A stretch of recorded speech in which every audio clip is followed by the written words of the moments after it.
Selamat pagi untuk Anda semuanya, salam sehat. Selamat pagi.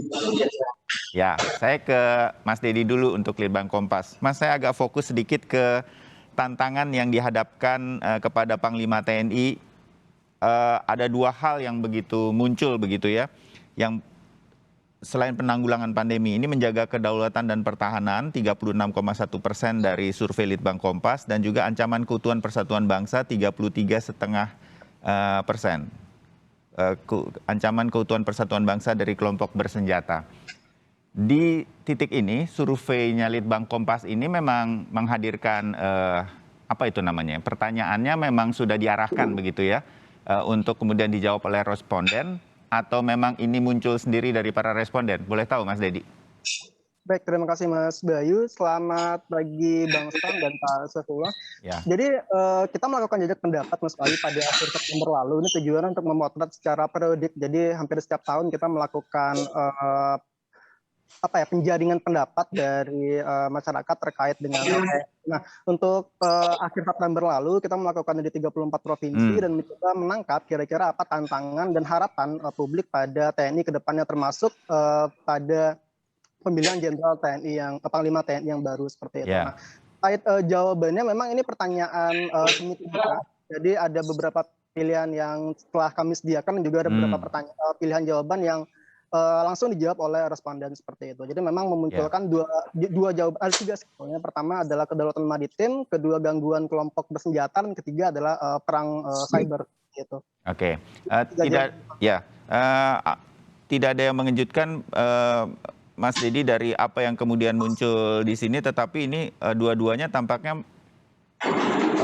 apa yang menyebabkan bahwa kemudian tampaknya begitu ya, publik tampaknya juga, mengerti juga bahwa ada persoalan nasional yang memang harus turun tangan nih TNI begitu. Di dua hal tersebut memang tantangan mengenai ancaman perairan Indonesia, maritim kita yang sering diterobos sama kapal-kapal asing begitu. Apa mungkin karena pemberitaan juga cukup banyak mengangkat itu, dan juga gangguan keamanan dari kelompok bersenjata, terutama kan sering benar nih di Papua. Menurut Anda ini membuat masyarakat kemudian juga mengerti permasalahan ini dan kemudian banyak yang merespon di dua hal ini berkaitan dengan tantangan TNI, Mas Dedi? Baik, Mas Bayu. Memang isu-isu yang belakangan banyak diberitakan di media massa maupun yang berkembang di media sosial menjadi salah satu fokus atau perhatian dari masyarakat. Ya, kita tahu misalnya Oktober 2020 lalu ada kapal berbendera Filipina itu ditangkap oleh pengawas kapal perikanan ya dari KKP. Ini di sekitar daerah kawasan Teluk Cendrawasih atau Samudra Pasifik. Kemudian juga akhir Agustus kita juga sama-sama mengikuti ada pemberitaan tentang kapal survei penjaga pantai Cina di Laut Natuna Utara. Nah, ini menjadi satu fokus masyarakat juga, sehingga kedaulatan maritim saat itu yang juga dekat isunya menjadi salah satu tantangan yang menurut publik harus memperoleh perhatian khusus. Dan juga kalau kita melihat gangguan kelompok bersenjata, ini juga menjadi satu hal yang menjadi fokus publik juga tidak terlepas dari persoalan di Papua. Kita tahu misalnya September lalu ada 4 anggota TNI di Papua Barat ya, Maebrat itu yang gugur. Dan ini juga menjadi salah satu salah satu pandangan atau perhatian publik bahwa ini menjadi satu isu yang paling dekat yang harus segera diselesaikan seperti itu. Jadi isu itu tidak malah menjadi satu faktor yang mendorong pandangan publik bahwa tantangan TNI adalah di bidang itu begitu. Ya, terbayang Mas Dedi. Terima kasih dari survei ini. Nanti kita telah lagi yang ditemukan oleh survei Litbang Kompas ya, sambil kita ngobrol pagi ini. Pak Saifullah, sebenarnya kan jauh-jauh hari kalau ngobrol sama Komisi 1 siapapun itu, termasuk Pak Saifullah pagi hari ini, mau siapapun pilihan presiden dari 3 kepala angkatan, kita pasti yakin lah ini kan the bestnya putra bangsa kita yang terbaik di 3 angkatan ini. Presiden tinggal mau pilih siapa juga oke gitu. Nah, tantangannya buat Pak Andika yang kemudian orang cukup kaget menurut saya, karena Pak Andika hanya akan menjabat setahun. Sebutlah dari November ini sampai November 2022 gitu. Tantangan, saya lebih fokus lagi ke tantangan yang menjadi harapan masyarakat nih dari survei Litbang Kompas, Pak Saiful. Papua gitu. ini kan seperti nggak selesai-selesai, tapi hanya setahun nih Pak Andika menjabatnya. Bagaimana tuh? Apakah ini tetap akan bisa diselesaikan dengan baik harapan dari masyarakat terhadap Panglima TNI yang baru menurut Pak Saiful?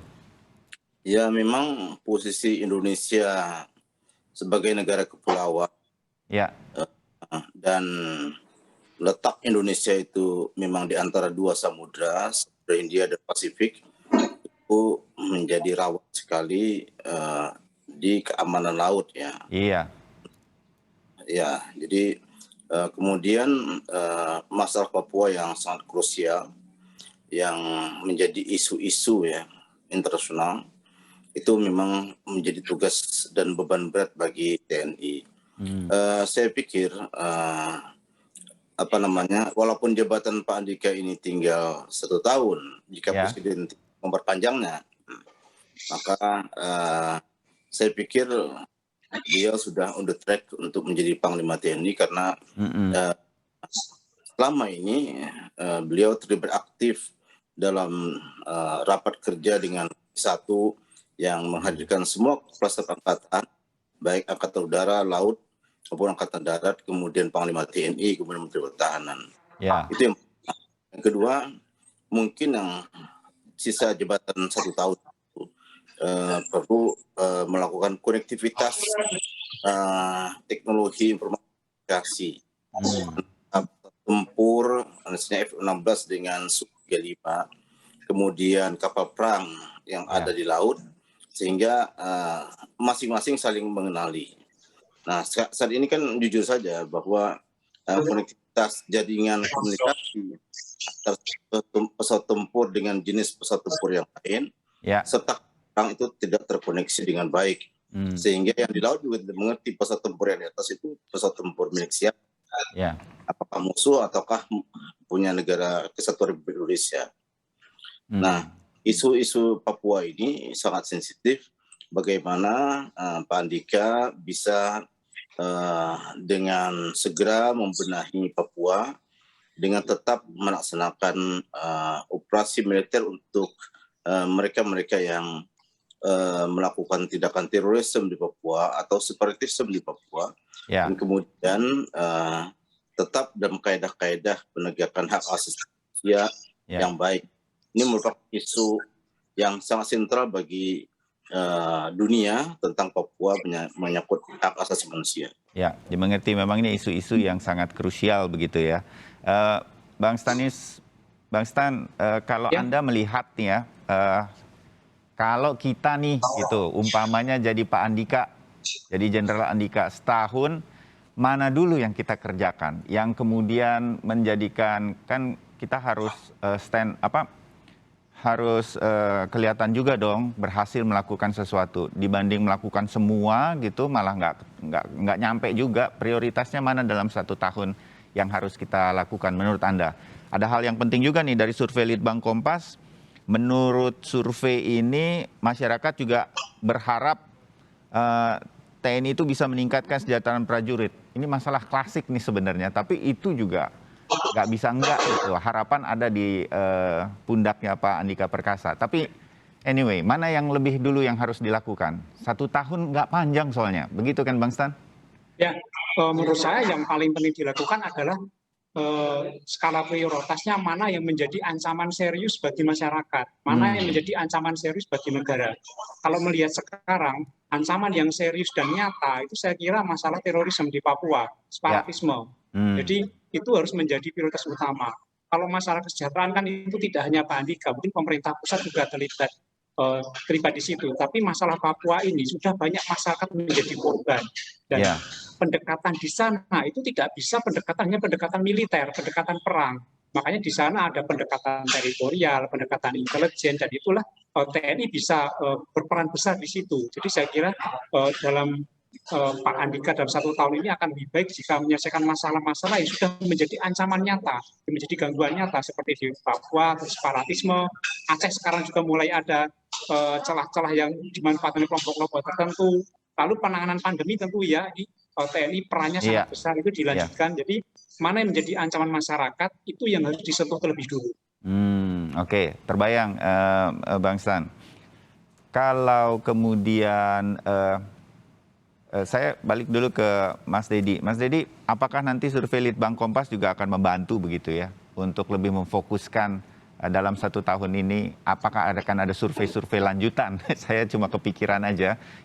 Kan kalau sekarang saya jadi Pak Andika nih, ada survei dari Litbang Kompas, saya lumayan tertarik begitu. Kalau saya jadi Panglima TNI, saya bisa melihat harapan dan tantangan saya ke depan lewat survei ini. Kan itu juga harapan kita semua menghadirkan survei semacam ini. Akan ada rangkaian lanjutannya yang kemudian akan lebih spesifik lagi berkaitan dengan ini, atau seperti apa dari survei Litbang Kompas, Mas Dedi? Baik, Mas Bayu, memang kita rutin ya melakukan survei ini atau jadid pendapat setiap tahunnya untuk memotret pandangan masyarakat terkait harapannya pada TNI. Tentu nanti ke depannya akan kita lakukan kembali untuk melihat kira-kira apa tantangan yang perlu menjadi hal yang perlu digarisbawahi oleh TNI seperti itu. Tapi tadi terkait dengan tantangan, itu menarik tadi yang disampaikan oleh Bang Stan bahwa masalah Papua sebetulnya ada 2, Mas Bayu, kalau boleh saya tambahkan. Ya. Tantangan internal dan eksternal. Yang tadi kita bahas di awal itu adalah tantangan eksternal menurut publik, seperti masalah Papua, kemudian persoalan kedaulatan maritim seperti itu.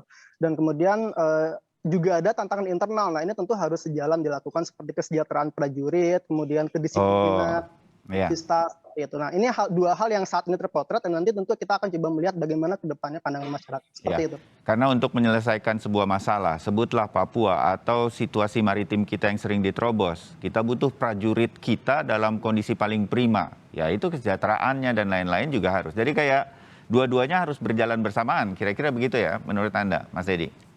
Betul, Mas Bayu, dan ini juga menjadi perhatian publik dan cukup mengejutkan juga, misalnya isu tentang kesejahteraan yang mungkin sebelumnya ini menjadi isu elit ya, yang dibahas di Komisi 1 DPR RI, bahkan Presiden Jokowi tahun 2019 atau 2020 lalu juga sempat menyinggung ini di HUT TNI. Tapi ternyata isu kesejahteraan ini juga menjadi perhatian publik. Ini tentu perlu digarisbawahi bahwa ternyata publik pun juga menyoroti isu kesejahteraan prajurit. Ini di bagian tantangan internal. Ya, saya tambahkan sedikit, Mas Dedi. Dalam survei Litbang Kompas di mana ditanyakan menurut Anda apa hal utama yang perlu ditingkatkan untuk meningkatkan kinerja TNI? Yang pertama, kesejahteraan prajurit 36,8%, disiplin prajurit 30,8%, modernisasi sistem persenjataan 22,2%. Saya sempat berpikir modernisasi nih yang kita mengenal ada tragedi kapal selam kita lah atau apa, sehingga kemudian masyarakat lebih ngeh begitu mengenai persenjataan kita. Tetapi ternyata tetap ya mengenai kesejahteraan prajurit. Nah, Pak Saiful, dalam fit and proper test nanti yang saya dengar kabar terakhir itu kemungkinan besar akan dilakukan di hari Sabtu nanti, ini semua akan menjadi bagian dari pertanyaan-pertanyaan di Komisi 1, juga menjadi masukan begitu survei Litbang Kompas dan harapan dan tantangan dari masyarakat ini, Mas Saiful? Ya, survei Litbang Kompas itu menjadi referensi bagi semua fraksi untuk melakukan pendalaman terhadap visi, misi, dan program calon Panglima TNI. Terutama tadi isu Papua, Laut Cina Selatan, kemudian kesejahteraan prajurit. Nah, kesejahteraan prajurit ini memang tidak bisa Panglima sendiri yang memutuskan. Sudah berapa orang calon Panglima TNI yang ditanya soal ini selalu berkomitmen untuk meningkatkan kesejahteraan prajurit.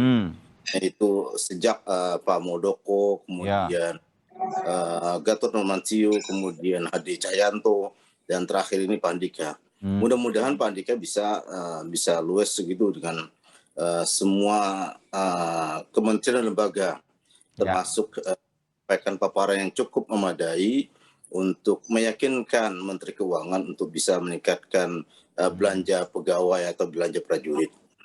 Ya, oke. Jadi skala prioritas ini akan menjadi pertanyaan, saya bisa nyebut pertanyaan utama nanti ya dari Komisi 1, karena waktu bertugas Pak Andika sebagai Panglima TNI kemungkinan besar hanya 1 tahun. Begitu Pak Saiful ya?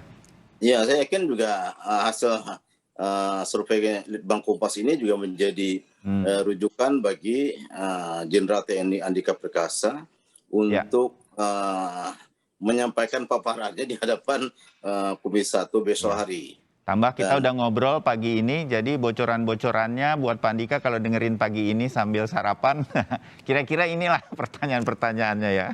Iya, Gitu Pak iya. Saiful ya. Ya, betul, sekitar itulah. Oke. Nah, tidak mungkin di luar dari itu. Ya, tetap kita sebentar lagi akan jeda, Pak Saiful, Bang Stan, dan juga Mas Dedi. Tapi saya masih penasaran kemudian dalam 1 tahun ini, apa yang kemudian harus dilakukan. Satu, tadi Pak Saiful mengatakan, semua sudah mengatakan hal yang sama, misalnya mengenai kesejahteraan prajurit. Tapi apa sih yang membuat ini belum sampai kepada yang diinginkan, bahkan oleh Pak Hadi Cahyanto yang terakhir, kalaupun iya, itu sudah sampai di mana, apa saja kendalanya untuk mengatasi permasalahan atau harapan dan tantangan yang nanti akan diemban oleh seorang Panglima TNI, dalam hal ini Pak Andika Perkasa. Usai jeda, kita akan bahas ini. Tetap bersama Sapa Indonesia Pagi. Bang Stan, dalam masa 1 tahun nanti jabatannya Jenderal Andika Perkasa, ini masih hal-hal yang klasik yang kita temui sebetulnya di dalam hasil survei Litbang Kompas yang kemudian direspon oleh responden atau masyarakat. Masih hal yang sama begitu. Tadi Pak Saifullah udah menjelaskan dalam pengalamannya di Komisi 1, semua ditanya hal yang sama. Misalnya kesejahteraan prajurit, semua pasti punya jawaban atau strategi. Tapi ini masih terus mengemuka di setiap kali Panglima TNI baru akan menjabat. Kenapa ini? Ini kan bukan berarti, saya pengen tanya gitu, mungkin Bang Stan akan lebih jelas. Ini sama sekali nggak dikerjakan PR ini atau sebenarnya sudah ada, tapi kenapa kemudian muncul lagi, atau ada kendala apa sehingga ini kemudian kita nggak berubah-ubah gitu kesannya. Walaupun saya meyakini semua dikerjakan pasti oleh Panglima TNI terdahulu. Bang Stan, ada apa itu? Ya, karena memang ini yang masalah yang selalu muncul, dan isu ini kan ketika ada permasalahan, misalnya ada konflik antara TNI Polri, itu selalu yang muncul diisukan dalam masalah kesejahteraan. Kemudian terkait hal lain, terkait misalnya Papua muncul lagi ya, karena memang belum selesai gitu loh. Tapi saya melihat memang masalah seperti masalah Papua, masalah kesejahteraan, karena penentu utamanya, faktor utamanya bukan hanya Panglima. Seperti kesejahteraan kan perlu melibatkan yang lain, terkait anggaran, terkait APBN, itu kan perlu. Terkait Papua, saya kira itu di sana juga bukan hanya TNI peran utamanya, tapi ada juga peran pemerintah provinsi dan lain-lain, sehingga memang perlu banyak pihak dalam menyelesaikan masalah-masalah yang dihadapi oleh TNI sekarang. Jadi tidak hanya Panglima TNI saja. Ya, terbayang begitu. Saya jadi ingin tahu ke Mas Dedi. Mas Dedi, waktu survei ini akan dilakukan, pertanyaan-pertanyaan yang diajukan kepada responden, kepada masyarakat, kan nggak sembarangan ngarang gitu kan, pasti saya tuh. Litbang Kompas tuh dapat dari mana ini? Ini loh yang akan kita sampaikan kepada responden, kemudian kita tinggal tunggu responnya apa, memilih di titik-titik mana atau prosentasenya gimana. Apa yang menjadi dasar itu dari Litbang Kompas untuk menghadirkan pertanyaan-pertanyaan itu, Mas Edi? Baik Mas Wahyu, ada 2 hal. Pertama tentu pendekatan isu. Kita melakukan kajian terlebih dahulu kira-kira selama bahkan 3-5 tahun terakhir apa sih sebetulnya yang topik yang selalu menjadi pembahasan, terutama di Komisi 1 DPR RI dan juga sempat disinggung oleh Presiden seperti itu. Dan kita tahu misalnya beberapa waktu lalu, sekitar setahun lalu, penumpang prajurit misalnya sempat menjadi fokus dari DPR RI. Tentu ini menjadi satu concern bahwa kesejahteraan ini masih menjadi satu hal yang belum benar-benar diselesaikan. Dan kemudian yang kedua, kita lihat anggaran, misalnya anggaran di bidang pertahanan itu kan juga selain fluktuatif, sebenarnya kalau kita lihat 6 tahun terakhir meningkat cukup tajam ya Mas Bayu. Sebanyak sekitar 35% dari 101 triliun ke 130 triliunan. Ini kita ingin melihat apakah di balik kenaikan anggaran ini ada harapan publik terkait kesejahteraan prajurit, modernisasi alutsista, seperti itu. Jadi hal-hal ini yang kita coba potret berdasarkan pendekatan-pendekatan tadi, kajian 3-5 tahun kebelakang, dan juga berdasarkan survei-survei sebelumnya. Begitu Mas Bayu. Oh ya, baik, terbayang. Nah, Pak Saifullah, dengan situasi seperti ini bahwa masalahnya, saya menyebutnya klasik begitu, masih di titik-titik itu, padahal udah ada peningkatan anggaran dan lain-lain. Apa analisa Komisi 1? Apa yang terjadi? Apa yang belum, setelah dievaluasi begitu sambil berjalan bersama dengan Panglima TNI, Menteri Pertahanan, di mana Komisi 1 selalu berdiskusi dengan mereka, anytime kan bisa ditanya. Apa yang menyebabkan ini belum bisa ke titik yang kita harapkan, Pak Saiful? Ya, Panglima TNI ini terkendala dengan undang-undang. Undang-undang itu kan anggaran TNI itu melalui Kementerian Pertahanan. Ya. Jadi dia tidak berdaulat sendiri dalam menyusun anggaran. Nah, tapi ada harapan baru dari anggaran yang dibuat politik anggaran dengan Komisi 1 dengan Badan Anggaran dan Menteri Keuangan, Bappenas dan Menteri Pertahanan Ya. bahwa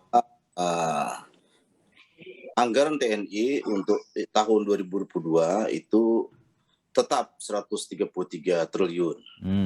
Namun demikian pemenuhan alutsista itu melalui cara dan mekanisme yang lain.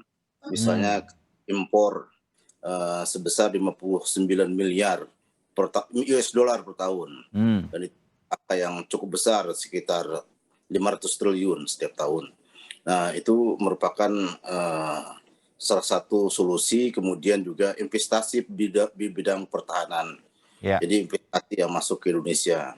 Sehingga anggaran yang 133 triliun bisa dikonsentrasikan untuk meningkatkan kesejahteraan prajurit. Tapi sekali lagi itu tergantung kepada Panglima TNI untuk bisa meyakinkan apa yang disampaikan oleh